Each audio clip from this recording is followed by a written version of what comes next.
Hau kabere thirikari ya kaunti ya Nakuru yatangathite guthamia kiara gĩa gĩotũkĩria nĩ kĩa eka 27 kuma taũni-inĩ ya Nakuru, ũndũ ũrĩa ũringĩte ihiga nĩ gũkorwo gũtarĩ na mũgũnda wa guthamiria kiara kĩu.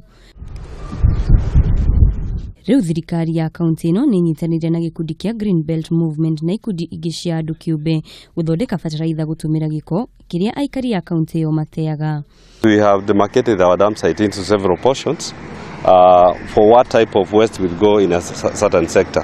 That will also enhance in our recycling activity. It's within the public-private partnership in solid waste.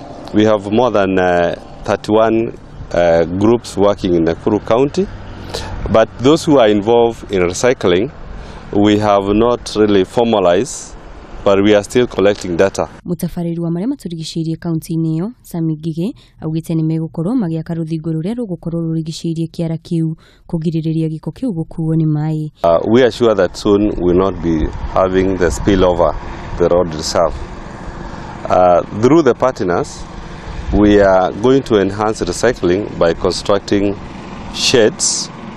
These sheds will largely be used by the welfare group and the recycling teams who will be getting what is sellable within the type of waste that we are going to bring here. Gige augĩte nĩ makoretwo magĩthundũra njĩra cia ũrĩa mangĩhota kũhũthĩra gĩko kĩu gũthondeka indo ingĩ ĩta njĩra ĩmwe ya kũnyihia gĩko kĩu o ũndũ ũmwe na gũthaitĩra marĩa maturigicĩirie.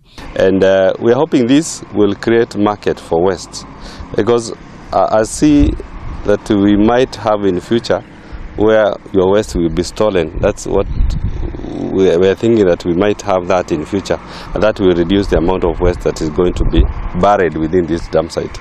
Handũ-inĩ hake mũrũgamĩrĩri mũnene wa gĩkundi kia Green Belt Movement Teresa Muthoni augĩte ikinya rĩrĩ nĩ rĩa gũtigĩrĩra aikari a kaunti ĩyo nĩ megũkorwo marigicĩirio nĩ rĩera itheru. This project aims to reduce the amount of waste that is coming to the dump site. You realize that when we bring the waste to the dump site, we are transferring a problem, because there is a lot of chemicals, there are a lot of health effect of this waste when it is kept here.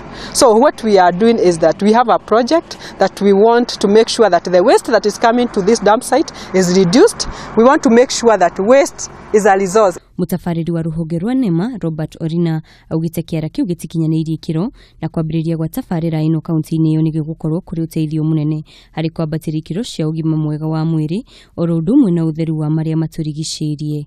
Ngĩribotera Kameme TV, njĩtagwo Wanjiku wa Waweru.